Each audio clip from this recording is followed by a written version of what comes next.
Hello and welcome along to the industry analysis for the operational case study of February 2020.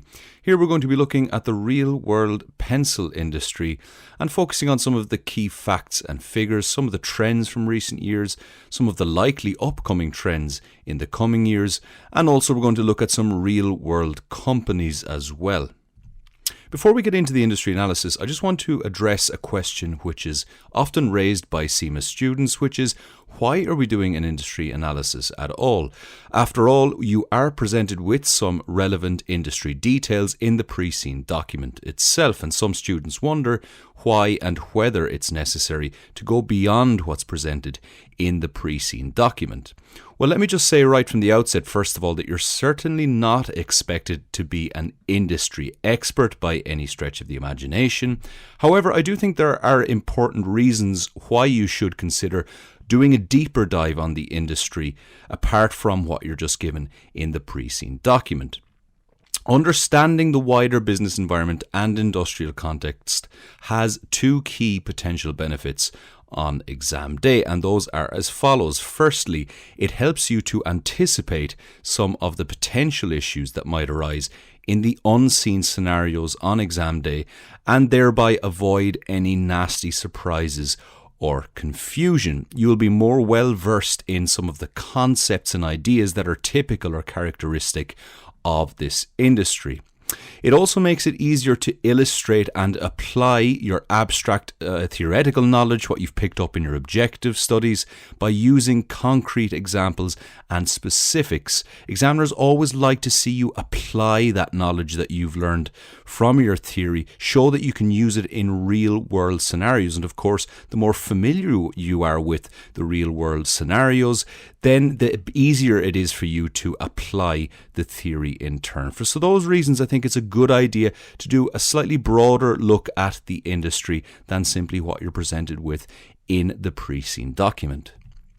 Let's just have a quick overview now of this industry analysis. We're going to start with an overview of the market itself for writing instruments, so not just pencils but all other writing instruments as well. That's a good idea to place pencils in their wider context. Then we're taking a closer and more focused look at the pencil industry itself. We're going to then perform a SWOT analysis by way of a real-world company, just to give you a sense of what it's like from the perspective of a company within the industry in terms of perceived strengths, weaknesses, opportunities and threats. In section 4 then, we're going to look at real-world case in the form of one of the most famous, one of the most widely recognised companies in the pencil industry, and that is of course Faber-Castell, and be drawing out some of the lessons from Faber-Castell in terms of what kinds of things they're doing at the moment and how they're responding to various market trends. At the end, we've also included the sources upon which this industry analysis is based, just in case in your spare time you would like to do a deeper dive on any of the specific issues that are raised herein. So let's get right into it with section 1, and that is writing instruments overall, where they fit into the worldwide market and within the broader industry of global office stationery in particular and supplies generally. This is the B2B market. Here we're looking at selling to businesses, global offices, stationery and supplies. And of course, pens and pencils form a part of that. This market will be accelerating, growing at a compound annual growth rate of nearly 3% to the year 2022. We're looking at incremental growth in the period from 2017 to 2022 of $27.94 billion. The year-over-year growth rate for 2018 is estimated at 2.25%. This market is quite fragmented in the case of global office stationery and supplies. That is to say, there are not many major movers. There isn't an oligopolistic structure to this market. It is very fragmented with lots of small players in this global industry. 52% of the growth is expected to come from the Americas. That includes North America and South America as well. One of the key drivers for this market will be product innovation in terms of technology integration. So that when you think about office supplies, you think about a context in which offices are becoming more and more technologically advanced, especially as digital and data considerations become more prominent. And with that in mind, these office supply and stationery suppliers need to be very aware of those innovations and trends in technology. Looking then more specifically at the writing instruments industry, which is a related industry, in some ways it sits within that previous industry, the global market is expected to grow to 23.5 billion by 2022. Now, the overlap isn't exact, it's not one-to-one. This isn't entirely an office supply issue because, of course, writing instruments are used also by artists, by students and by children. But it is important to remember that there is a relationship there, and from the perspective of potential diversification, it's certainly something worth looking into. Incremental growth then is 5.5 billion from 2017 to 2022. 36% of the market share originated from the APAC region in 2017, and that is really a key region from the perspective of absolute figures in terms of market share for the global market. The APAC region, as we'll see, is very, very important indeed. The EMEA region, which is Europe, Middle East and Africa, has a higher market share than the Americas in 2017. And one of the key trends in this particular market, in this particular industry of writing instruments, will be the greater demand for eco-friendly products. So not so much technology and digital considerations, more to do with environmental and sustainability considerations. We're going to come back to a lot of these issues as we go through the industry analysis, but for now, let's focus on the key factors driving market growth. We're seeing an increase in the number of promotional products, such as apparel, so that might be t-shirts and things like that, and calendars offered by educational institutions and offices. This is expected to remain a key factor in driving the market, and this applies as well to writing instruments. Often pens and pencils are used as a promotional means for educational institutions or even for businesses like banks and more traditional businesses and institutions. They will often use these physical promotional tools. Even though it's perhaps less popular than before, it is still a factor, and indeed in the emerging economies, especially like China and India and Brazil and other large markets, this is going to be important as well. They're going to be still using these kinds of promotional means. Moreover, nowadays the availability of natural and recyclable materials used in manufacturing processes of pens has increased the scope and demand for pens across the globe. So whereas before, perhaps until recently, considerations about disposability and concerns about waste of using these as promotional products are less of a concern now, as the availability of recyclable and sustainable materials becomes more widespread as people become more conscious of environmental considerations. Over the past few years, the introduction of new and innovative multi-purpose writing instruments has been playing a key role in expanding the scope of these products. The manufacturers are coming up with new product offerings, such as pens with stylus capabilities. Remember, in the pre-scene that was mentioned as a prospective avenue of diversification, different coloured inks and pencils in various sizes. Notice there that there's the combining of properties and characteristics potential there of a pen that has stylus capabilities but also serves the function of a pen. You could imagine perhaps a pencil of the same style in the same way. You could have a half and half kind of product where you have stylus capabilities on one end and a pencil on the other end. All of these are possibilities for innovations and product development. Pen, of course, has dominated the writing instruments market with a share of 35.6% in 2018. This is attributed to growing production of biodegradable pen products, coupled with growing inclination of consumers towards these products. So, in terms of writing instruments, we're still looking at pen dominating, and pencil then is coming in second, as you can see in that graph on the right, in terms of the share of writing instruments market. Colouring instruments are predicted to generate a revenue of $3.4 billion US dollars by the end of 2025, and this is particularly in the US market we're looking at here, but you're likely to see similar patterns in the global market as a whole. You're going to see the same kinds of shares of pens versus pencils versus colouring instruments. It's always the case that the pen tends to be the most popular, followed by the pencil, followed then by colouring instruments. Others then includes all sorts of other considerations like crayons and other pencil type products, which we're going to look at in a few slides. The market is expected to witness significant gains owing to the introduction of novel colouring instruments that are gaining traction, especially amongst children and school-going students, as well as artists, of course. Think of customer segmentation.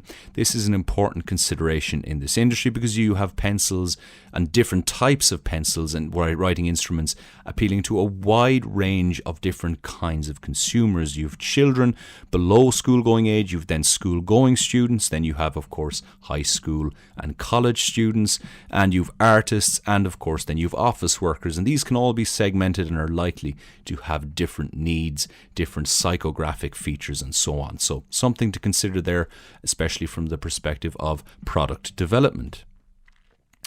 Writing instruments market share then by application. This relates to what I've just been saying. Students accounted for the largest share in terms of application and generated a revenue of $7.8 billion in 2018.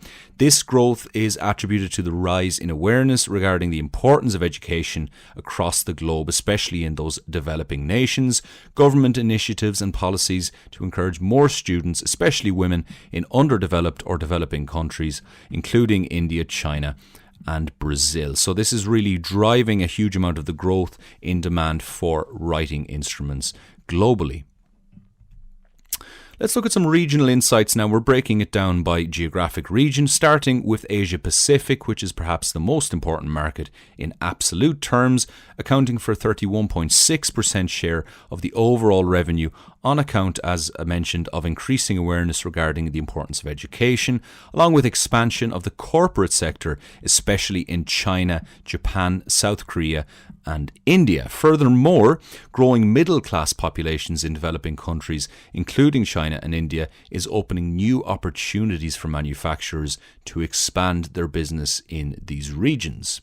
Moving then on to Europe, this holds a significant share of the industry and is expected to expand at a compound annual growth rate of 7.9% from 2019 to 2025. Key markets of this region include, of course, France, Germany, UK, and Spain. Growing trend of using high-grade colouring instruments and luxury pens owing to their high spending capacity relative to other regions is anticipated to remain a favourable factor in driving the product demand in this region. This is an important point to consider in light of the higher labour costs and manufacturing costs in the European region as well. That is compensated for or offset by the fact that the consumers in the European market also tend to be less price sensitive and are willing to spend more on higher grade colouring, writing instruments, and indeed luxury pens. So something to bear in mind there. North America is the fastest growing region and is expected to expand at a compound annual growth rate of 8.3% from 2019 to 2025. Factors such as high spending power similar to Europe and constant launching of innovative products are enabling many users to raise their spending on writing instrument products. Again, as mentioned, eco-friendly products are increasingly in demand. People are becoming environmentally more conscious, and indeed educational institutions are going to be increasingly aware of this as they are often wholesale consumers of writing instruments and materials for students, and they will want to buy in bulk the most eco-friendly products that they can to sustain their perception of sustainability, especially among students who tend to be very environmentally conscious. So this growing environmental consciousness and concern for a healthy environment have led to an increased demand for eco-friendly products. For instance, most writing and marking instruments are made now from plastics which are non-biodegradable, thereby harmful to the environment. Accumulation of these plastic materials can of course increase the toxicity in the air, soil and water. To overcome these issues, vendors in the writing and marking instruments market are focusing on using eco-friendly alternatives such as recycled paper, sustainable bamboo and FSC certified wood. In the case of pencils, the plastic issue is less of a concern, as is clear from the pre-seen document. Wood is the more common material. In fact, in almost every case, pencils are made out of wood, at least partially out of wood. And so for that reason, if they can get that FSC certification on their wood supplies, they are doing their part in terms of sustainability and minimizing environmental impact. But of course, if there was a move to diversify for a company like Lottie in the pre-scene, then of course, if they're diversifying into the pen area, they're going to have to be very aware of the plastics being used and trying to minimize the impact of those materials from an environmental point of view. Let's take a closer look now at specifically the pencil industry. We'll look at a quick history of the pencil industry just to give you a sense of the development, the pace of development and the background and where it all started and where it all came from. The lead pencil, which of course as mentioned in the pre-scene contains actually no lead, it's a bit of a misnomer, was invented in 1564 when a huge graphite or black carbon mine was discovered in Borrowdale, Cumbria in England. The pure graphite was sawn into sheets and then cut into square rods. The graphite rods were inserted into hand-carved wooden holders, thus forming pencils. So the English effectively had a de facto monopoly, in other words, based on the fact of the large graphite mine that was found in England on the production of pencils, since no other pure graphite mines were known and no one had yet found a way to make graphite sticks elsewhere. So the English really struck gold, in a manner of speaking, when they found this graphite mine before anyone else anywhere, especially in Europe, had access to such a large amount of graphite. So that was a huge competitive advantage. However, the Germans did eventually catch up. They manufactured graphite sticks initially made from powdered graphite, but these were pretty impractical. However, in 1795, Nicolas Jacques Conté, a French officer in Napoleon's army, patented the modern method of kiln firing powdered graphite with clay. So that combination of clay made for these modern graphite rods that we're familiar with in pencils today. And then by varying the ratio of graphite to clay, the hardness of the graphite can also vary.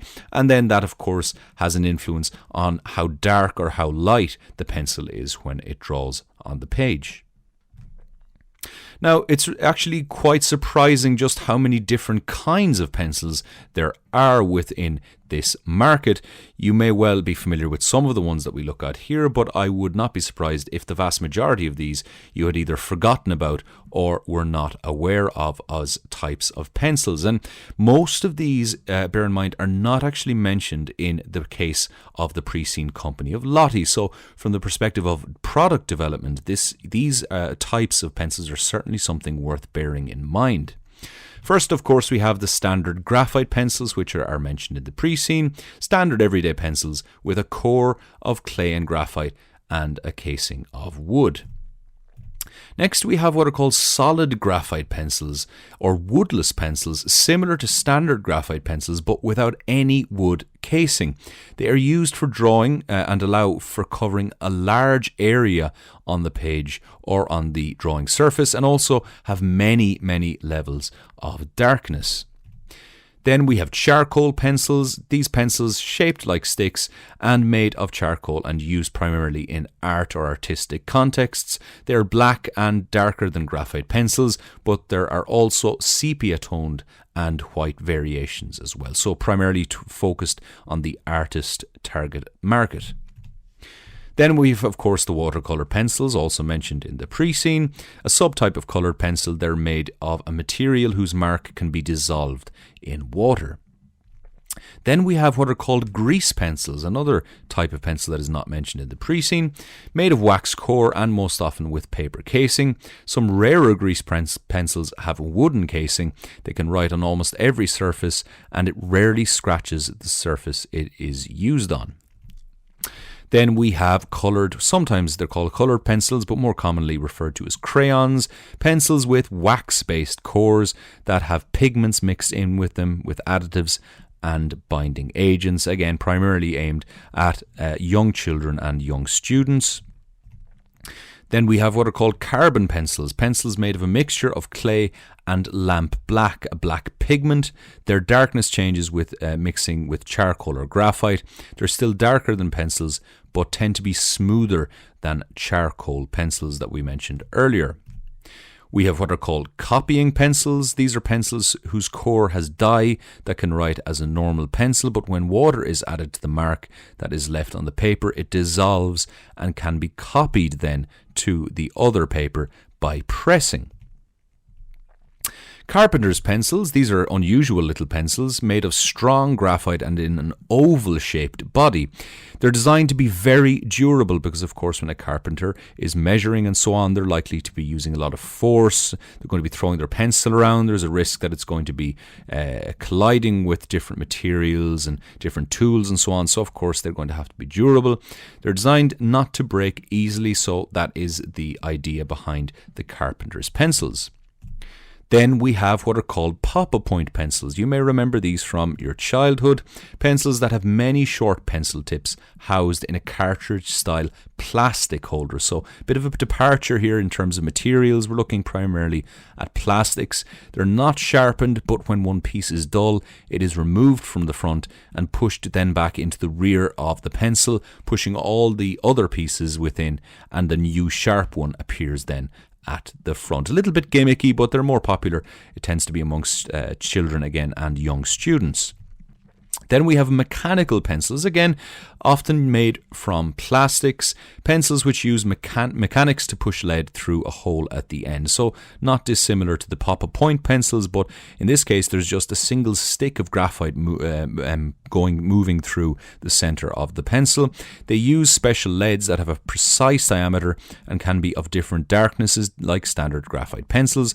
They're used for writing and primarily for technical drawing as well. So they have the outer case, which is plastic and quite durable. So often what happens is the customers for these pencils, they will purchase the leads separately, these long leads that can be bought in packets, and these are then pushed into the cylinder casings, the plastic casings, and that is the way that they are used.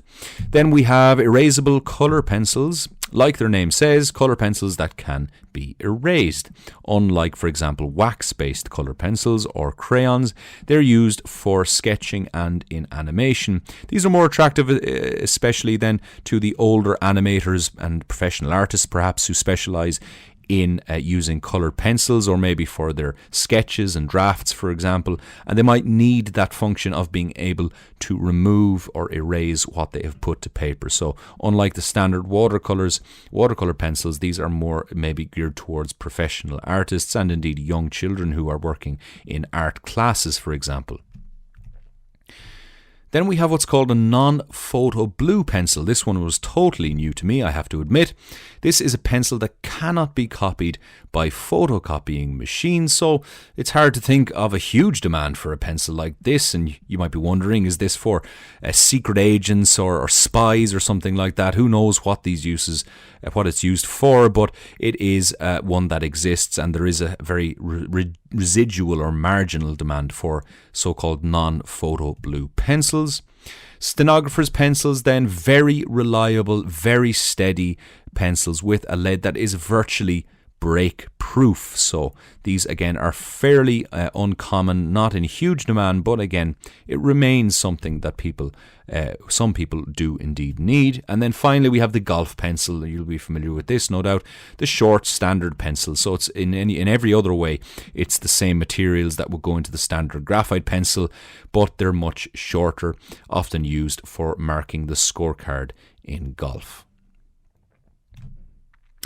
So let's look at how pencils are made. This is of course covered in the pre-scene, but let's look at a bit of a visual representation here on the right, just to give you a better sense of what is going on. It starts with a block of cedar, which is image 1 here, which is then cut into slats like you see in image 2. The slats are then stained in image 3, so given a particular colouring, and grooves are cut into one surface. So in the case of 3, the staining often is it's a case of protective staining that often strengthens the wood and protects it from various elements, environmental elements, and so on. So in 4, you can see there those grooves are cut into the surface, and this is to prepare for the division of the slat into individual pencils.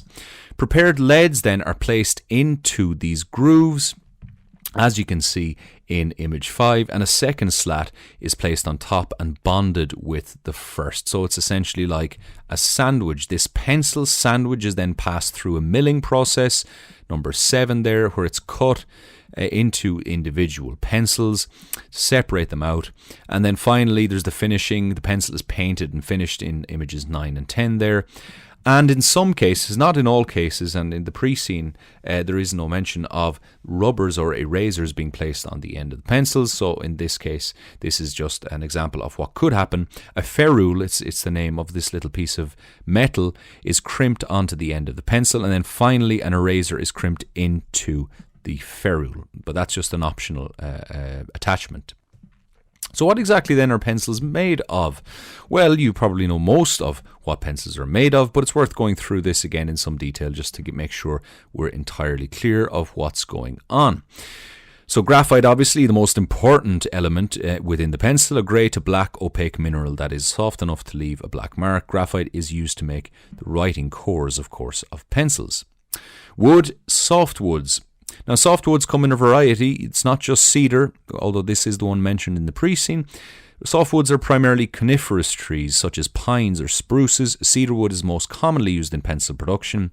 The wood encases the graphite, making it easier, of course, for the writer to hold. The paint is the yellow casing around the pencil in most cases, although some companies use different colours. It is used as both a protective and decorative coating.